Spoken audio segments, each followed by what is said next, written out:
Over the last 2 years, as my wife and I have been living in Shanghai and Beijing, we visited quite a few places in western China.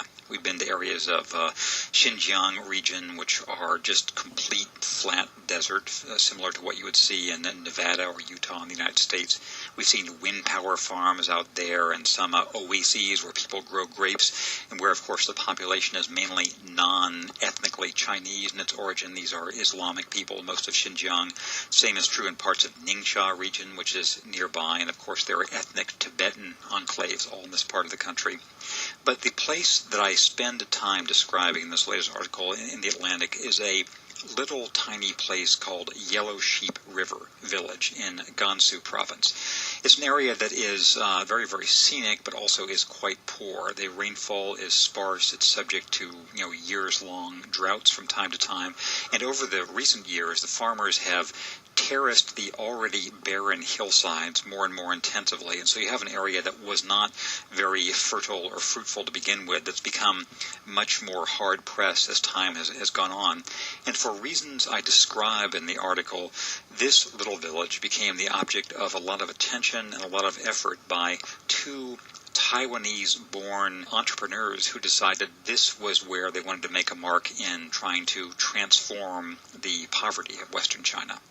One of the main figures in my story is the very successful businessman Sailing Wen, whose picture you see here.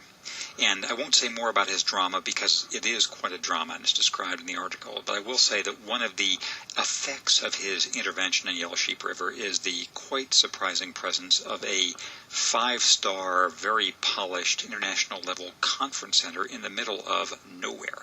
You have this very, very primitive village all around it where people are still using hand implements to farm, and inside you find a place with the latest audiovisual equipment and a modern no-ripple lap pool and broadband in all the rooms. The other protagonist of my story, the other businessman slash crusader or struggler, is a man named Kenny Lin, who you see in this picture inside a school classroom in Yellow Sheep River. And what Kenny Lin has devoted the last couple of years of his life to doing is trying to transform a very poor rural village via the internet, to bring the power of communications technology to open different possibilities for students who otherwise would have their life within a very small, confined universe of their village and the surrounding county, and also to do something for the peasants and the farmers in the area. I think this picture is interesting because you have a view from one of the hillsides of the village itself. And you see the compounds in which people live with keeping their animals inside the courtyards. And if you look closely, and perhaps it's not visible here, you'll see a line stretching through the middle of the picture, and that is the internet cable, which has been brought into the village, starting with the pink-colored public school that is the center of the activities for the village. At different times, this effort to help the villagers through the internet has taken different forms. At one stage, Kenny Lin and his comrades were mainly concentrating on getting better information to farmers about planting conditions or weather or market prices.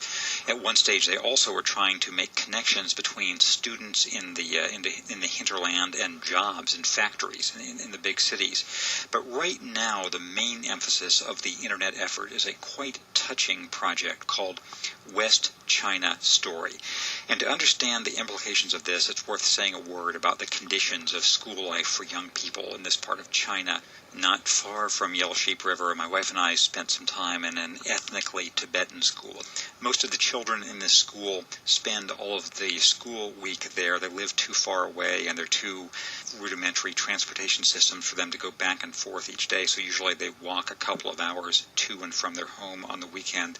When they're staying at the school, 18 teenage girls per room stay in dormitory rooms like this, sleeping 9 on the bottom bunk, 9 on the top. They eat their meals in that room too, because this school we're talking about had no dining facilities and just little stoves to warm up the food and keep people warm to a degree in the wintertime. And the connection of this to the Yellow Sheep River saga is a project to encourage students like this in rural China to tell their stories via blogs and to have them essentially earn scholarships to help pay their school fees and open possibilities in the future via their effort in chronicling their own life. There is an effort to have the internet be a means not simply of new information, but also a connection between them and people who might be interested in their situation and their saga from outside Gansu province, outside Western China, outside China itself. And so that is one of the ways in which this philanthropic effort, which is relatively new to China, is now taking form. And nothing about China is typical because the country is so big and so varied and so contradictory.